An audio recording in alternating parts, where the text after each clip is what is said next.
David's development of Dunfermline's Benedictine house as a royal burial ground, an emerging cult centre, but also, and I think because we've heard quite a bit yesterday about his constructed pious image, at how his own potential sanctity is acted on in the later medieval development at Dunfermline, down to 1560, the Reformation. It's Abbot Bower at nearby Inchcolm, who's there using the library and at funerals, in his Scotty Chronicon in the 1440s, who on several occasions emphasised his local worship, doesn't say much about it, of St David.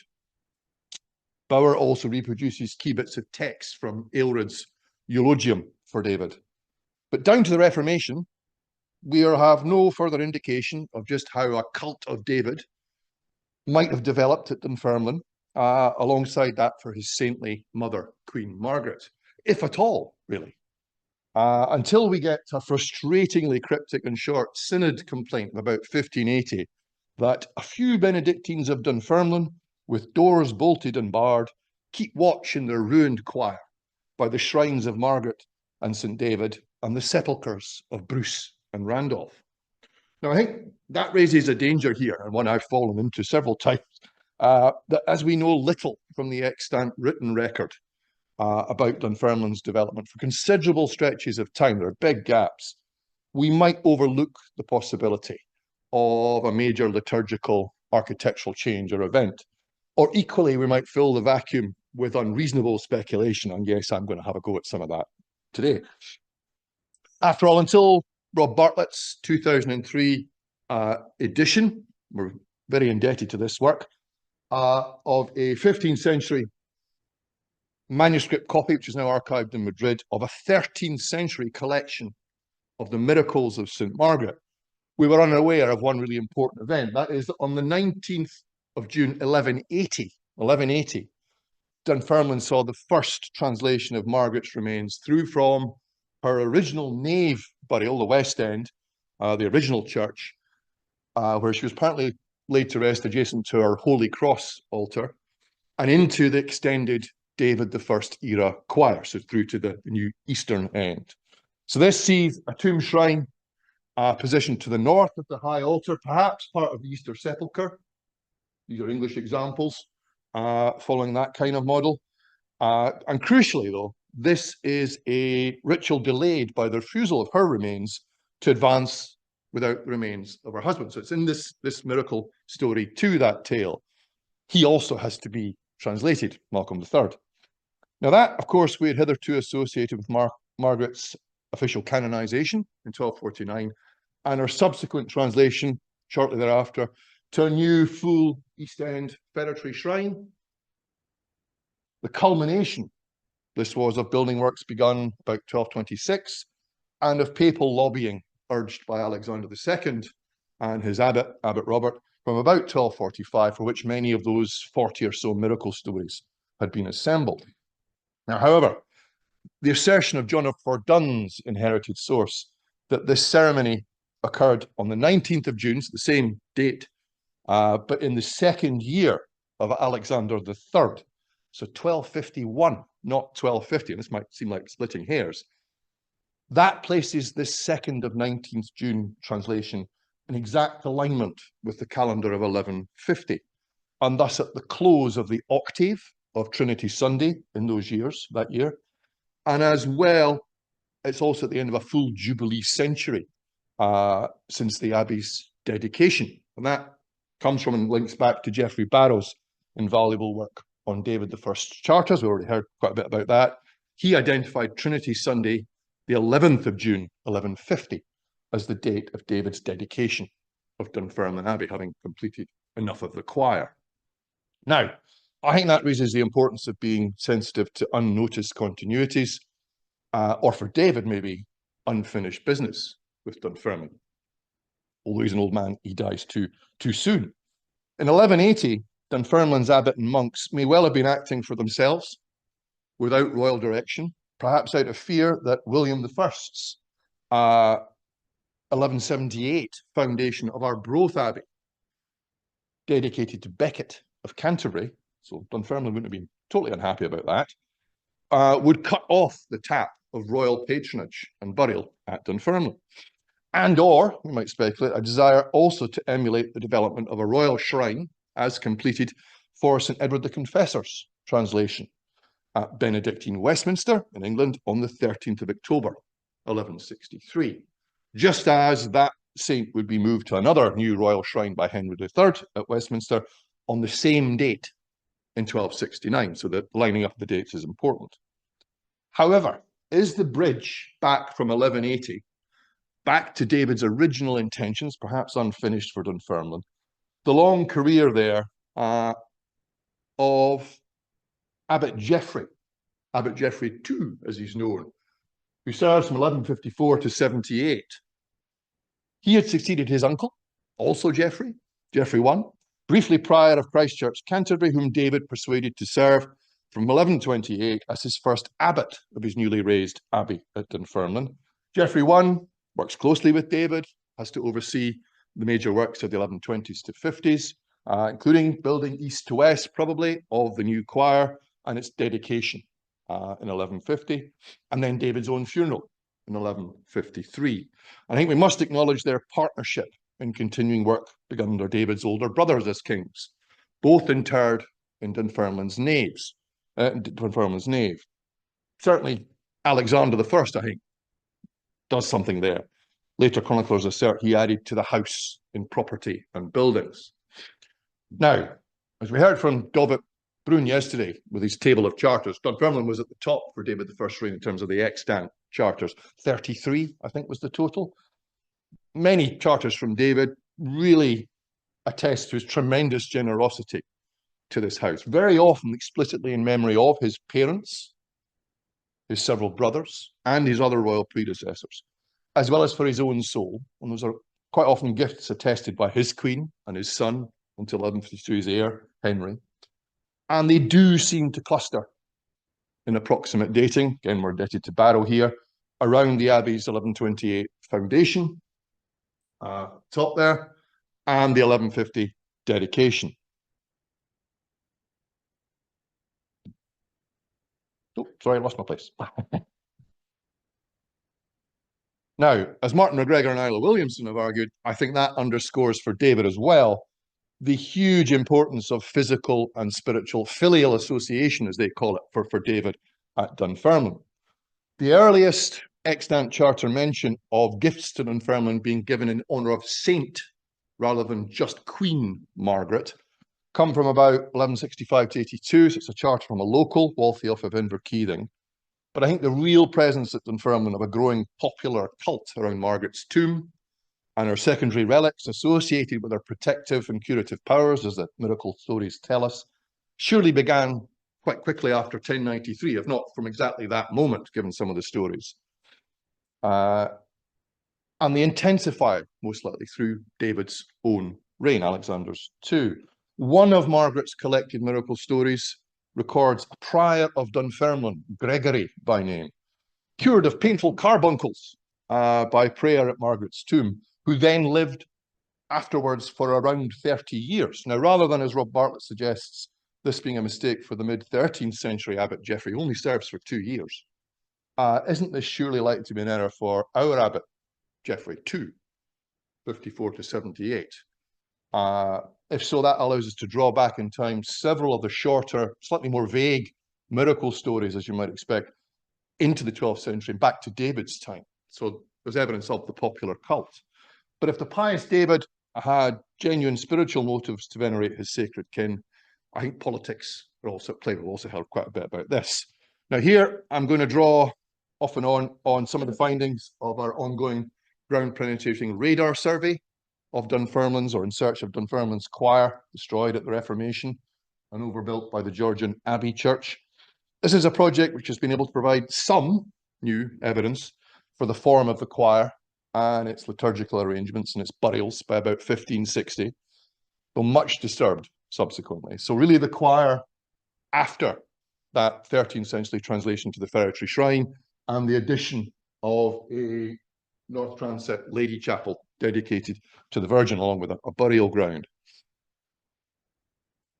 Now, much of this project has confirmed that the plan of Abbey Church architect William Byrne from around about 1818 And this is also the one that records the discovery in that year of what becomes known as the Bruce grave, marked as an L on the plan there. It's largely correct in showing us observed remains of medieval walls. That's the stuff in grey. A lot of the testing we've done has shown that he is more accurate, for example, at the east end, with its flattened east end and quite a narrow entry to the Margaret Shrine, much more accurate than some of the later heritage suggestions, for example. So we should pay attention to what he's telling us. Apart from anything else, this also confirms, again, contrary to some of the modern heritage diagrams, another significant element missing, which is this southern matron transit chapel, probably to St. John the Baptist, going by later sources. Now, the burn plan and the radar findings let allow us to maybe try and strip back from the 14th and 15th century abbey at Dunfermline and to try and test evidence for the form of the pre-1226, so David I era choir. And here I'm going to adapt Richard Fawcett's very handy plan from his Royal Dunfermline volume. Works quite well if you just strip out in that way. And I think the GPR results here echo this. I've added in what might be the Easter Sepulchre shrine for Margaret from 1180, as well as some chancel steps, just likely the arrangement in front of the high altar. They suggest that David's apsidal east end, radar confirms this, around the Trinity altar chancel was perhaps reused, perhaps squared off. So here's the radar. So we're talking about in and around here. There we go. Really to form the altar and rectory choir screen of the extended 13th century choir. So separating it from Margaret and, of course, Malcolm's Ferretry Chapel. With the altar like the remaining, more or less where David and Abbot Geoffrey I had put it, or just a little east off its chord, so not a big move. Antiquarian evidence confirms that one extant fossiliferous marble stone on site comes not from the later Margaret Shrine, but from that original David I era high altar. This hints, I think, at the 12th century, possibly David's input here, branding, if you like, of key liturgical features of the new abbey choir, including the royal tombs, perhaps. They're all getting trimmed and edged and underpinned in this kind of black stone, polishes up with its silver fossils. So in matching Durham Frosterley, or a similar, perhaps a local stone, Durham does have a couple of quarries that produce this, for example, Roscoby.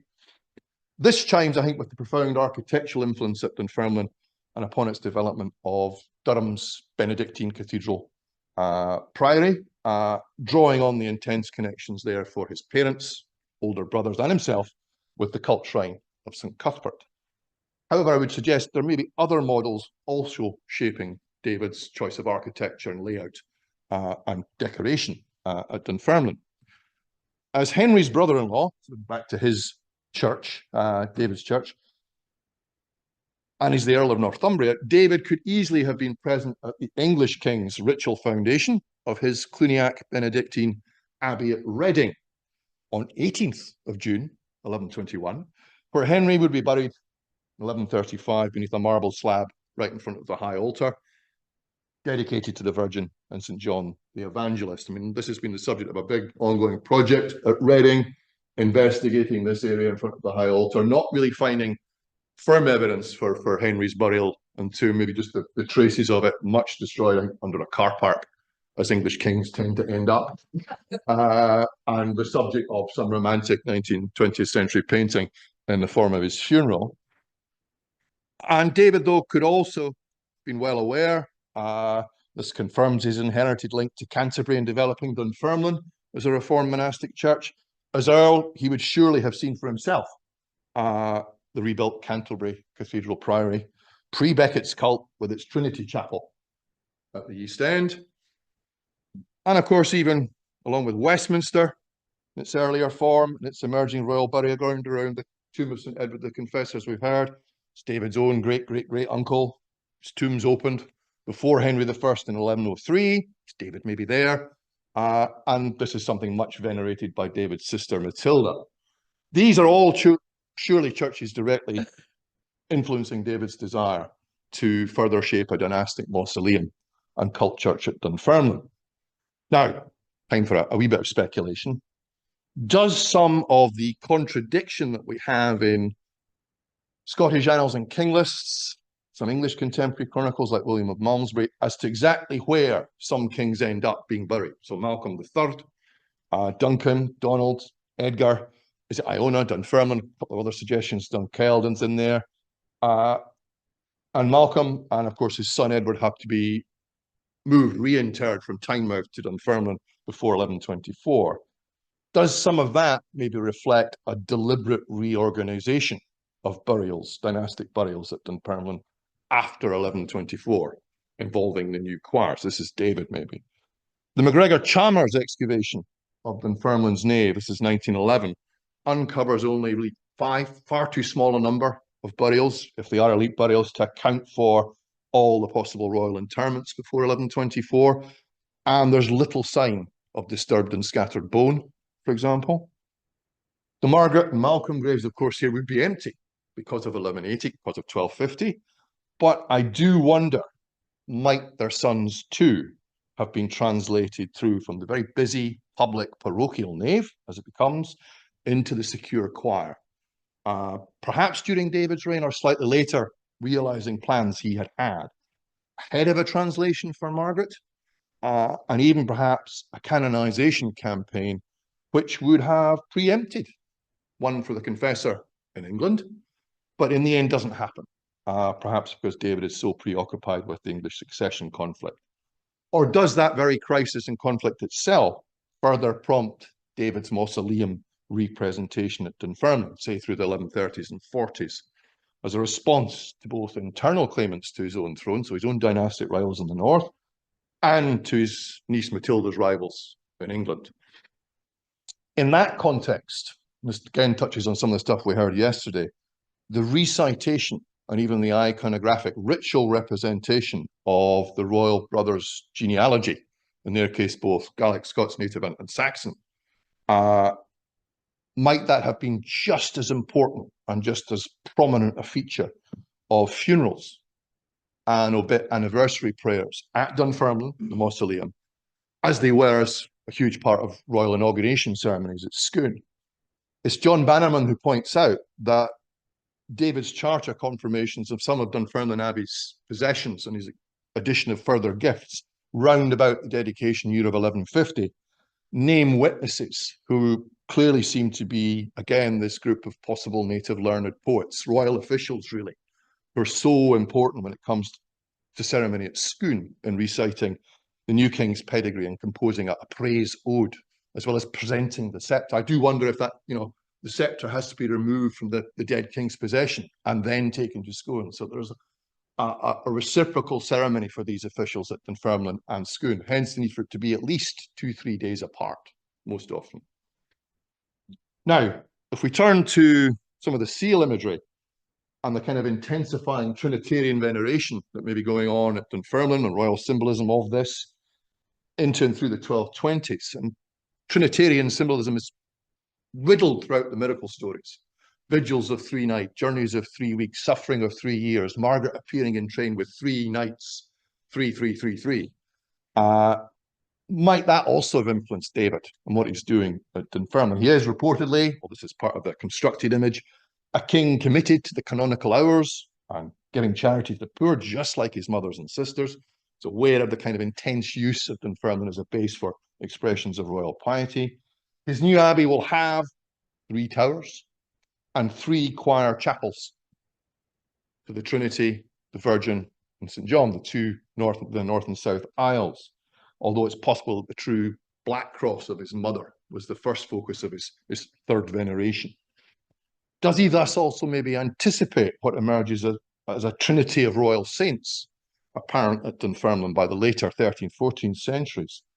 It's William of Malmesbury, whom we've met before, perhaps addressing Empress Matilda, who asserts that it has never been placed upon the records of history that 3 kings and brothers were of so great sanctity as they, he's referring to Edgar, Alexander, and David, redolent of the nectar of their mother's piety.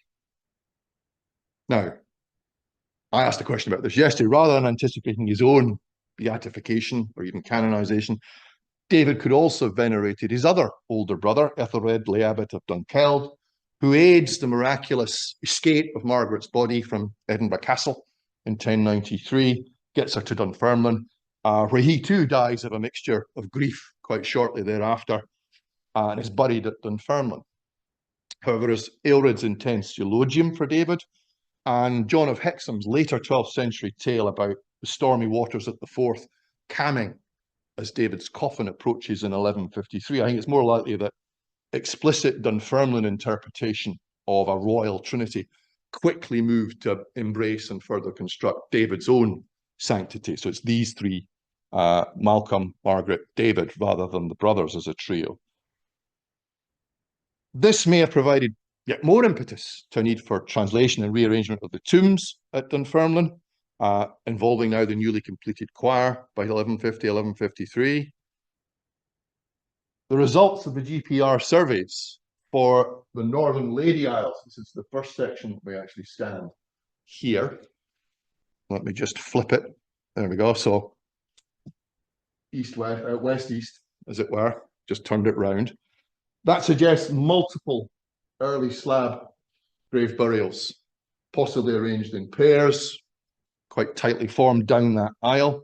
A tradition confirmed by antiquarian discovery there before 1818 of at least 7 stone coffins and many, many bone fragments in this area.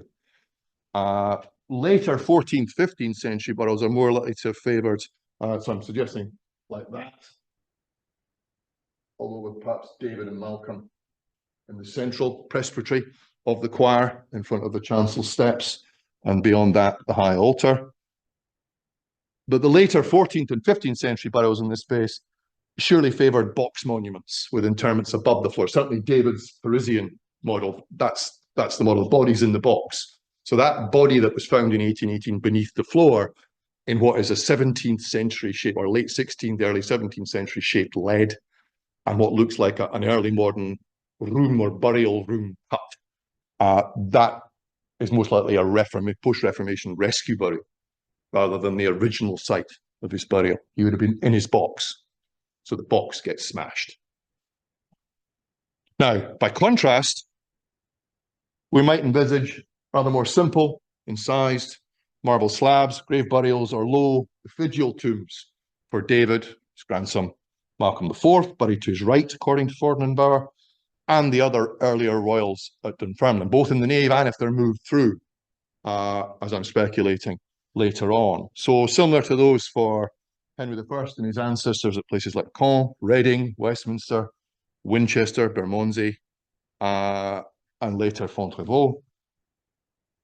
But I think if that's the case, we should therefore also be open, by way of closing, to the possibility, the likelihood of some form of later translation for David himself, his own remains, to a more elevated, perhaps enriched shrine, if he's regarded locally as a saint at Dunfermline, perhaps atop or adjacent to the original site of his slab burial in the choir. Nor should we be surprised, shocked, or really upset that, again, no medieval record of that has survived for us. There's enough gaps, enough other surprises we've had for that to have been the case. 1203, 1220s, 1230s might seem possible candidates, or 1253, or, and I particularly like this one, 1293. Why is it that they insist on Dunfermline for signing the treaty with France in 1295? Are there reasons about what they wanted to see? Or, and here really I'm sticking my neck out, what about the period 1314 to 26? These are years for which Robert I's exchequer rolls are lost, but we know he's cash rich, to pinch Richard's phrase. He pays in 1321 for a new Frosterly effigy image of William I at Arbroath. So is he also updating Dunfermline and other royal tombs? He also engages on allied embellishments of Dunfermline Abbey's portfolio and its structures, not least the refectory block where he stays when his wife is in labour. He plans his own on-brand white marble, black slab, effigial tomb, kinship monument, in the choir. He gives the abbey a tremendously generous gift of its own, customs pocket seal, plus £1,000 will be left behind to pay for his own masses at Dunfermline. Surely that speaks further to a real connection there. 1324 would, of course, have been a Davidian Jubilee, the same year as Robert's sons, David and John, are born at Dunfermline, joining their older sisters, Margaret and Matilda Bruce. So sacral monarchy around the cults of Margaret and David, indeed. Stop there.